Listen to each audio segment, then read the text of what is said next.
स्वागत है आपका अपने YouTube चैनल स्टडी विद अमन कुल में। आज हम लाए हैं शिक्षा निदेशालय राष्ट्रीय राजधानी क्षेत्र दिल्ली की कार्यपत्रक नंबर 18 जो कि क्लास 8 के लिए है। विषय आपका सामाजिक विज्ञान है, भूगोल की बुक से है।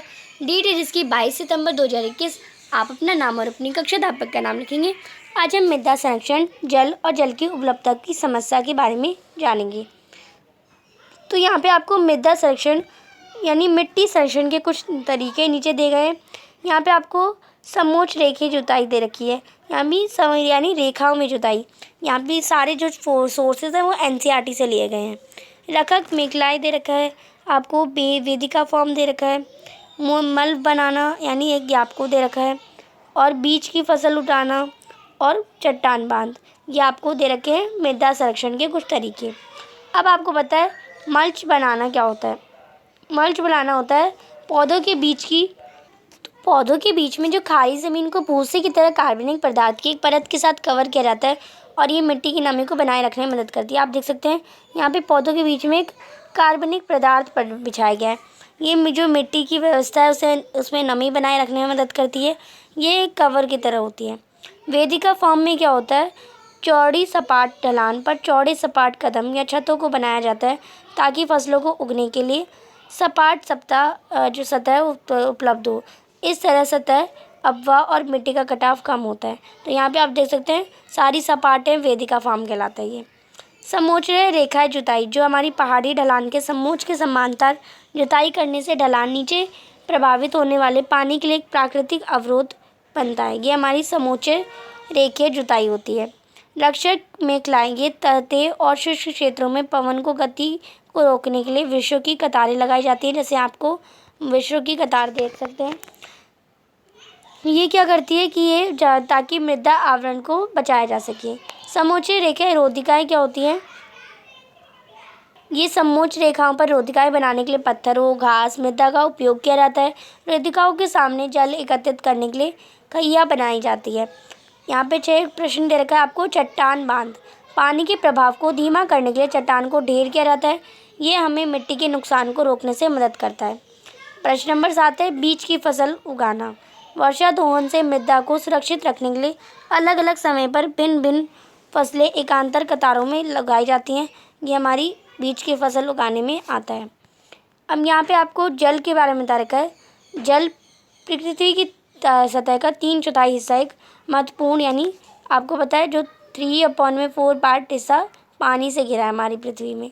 ये एक महत्वपूर्ण नवीकरण प्राकृतिक संसाधन है जिसे पानी के रूप में जाना जाता है। महासागर पृथ्वी की सतह को 2/3 भाग पर फैले हुए और पौधों और जानवरों के जीवन के लिए महत्वपूर्ण है। जो हमारे महासागर हैं वो हमारे 2/3 भागों में फैले हुए हैं। हालांकि ये खारे होते हैं, यानी आपको बोल रखा है कि समुद्र का पानी आपको पता है खारा होता है। ये मनुष्य अपने उपयोग के लिए यूज़ नहीं कर सकता इसे। मीठे पानी का केवल 2.7% हिस्सा और वह अपने स्थान के कारण दुर्गम है।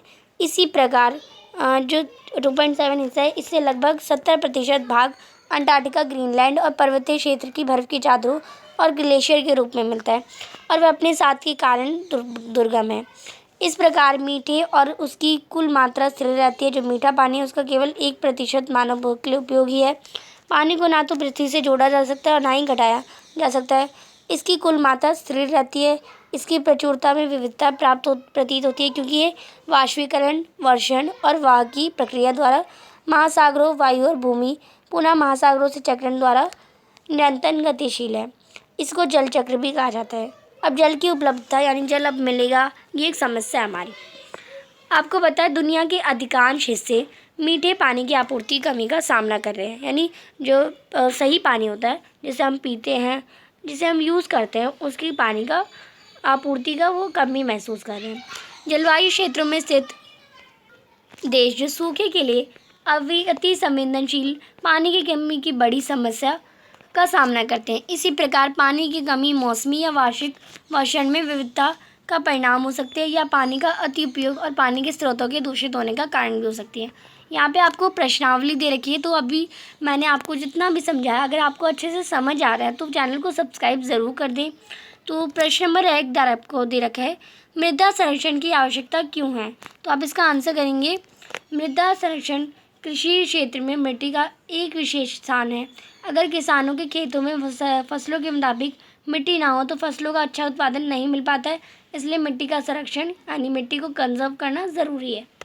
प्रश्न नंबर 2 है, मृदा संरक्षण की विधियाँ मूल मल्च बनाना, बीज की फसल उगाना में क्या अंतर है? तो आप इसका आंसर करेंगे मल्च बनाना, यानी पौधों के बीच की खाली ज़मीन को भूसे की तरह कार्बनिक पदार्थ की एक परत के साथ कवर किया जाता है और ये मिट्टी में नमी को बनाए रखने में मदद करता है। बीज की फसल उगाना में क्या हो जाएगा? वर्षा दोहन से मृदा को सुरक्षित रखने के लिए अलग अलग समय पर भिन्न भिन्न फसलें एकांतर कतारों उगाई जाती है। ये हमारी बीज की फसल उगाना हो जाएगा। प्रश्न नंबर 3 है, ताज़े पानी का केवल 1% हिस्सा मानव उपभोग के लिए क्यों उपयोगी है? तो आप इसका आंसर करेंगे ताज़ी पानी का जो हमारा मीठा पानी होता है वो केवल 27%, 27 नहीं आप लिखेंगे 2.7% हिस्सा है। इससे लगभग 70% भाग बर्फ़ की चादर और ग्लेशियर के रूप में मिलता है। इस प्रकार मीठे पानी का केवल 1% मानव उपयोग के लिए उपयोगी है। आगे आपको दे रखा है प्रश्न नंबर 4, पृथ्वी की सतह पर पानी का वितरण किस प्रकार है, समझाइए। तो आप इसका आंसर करेंगे पृथ्वी की सतह के 3/4 हिस्से पर पानी है। महासागर पृथ्वी की सतह के 2/3 भाग पर फैले हुए हैं। मीठे पानी का केवल 2.7% हिस्सा है। इसमें से लगभग 70% बर्फ़ की चादर और ग्लेशियर के रूप में मिलता है। मीठे पानी का केवल 1% मानव उपयोग के लिए उपयोगी है। यहाँ पे आपकी जो वर्कशीट है वो कंप्लीट होती है। आई होप आपको अच्छे से वर्कशीट समझ आ गया होगा। Thanks for watching, bye bye guys.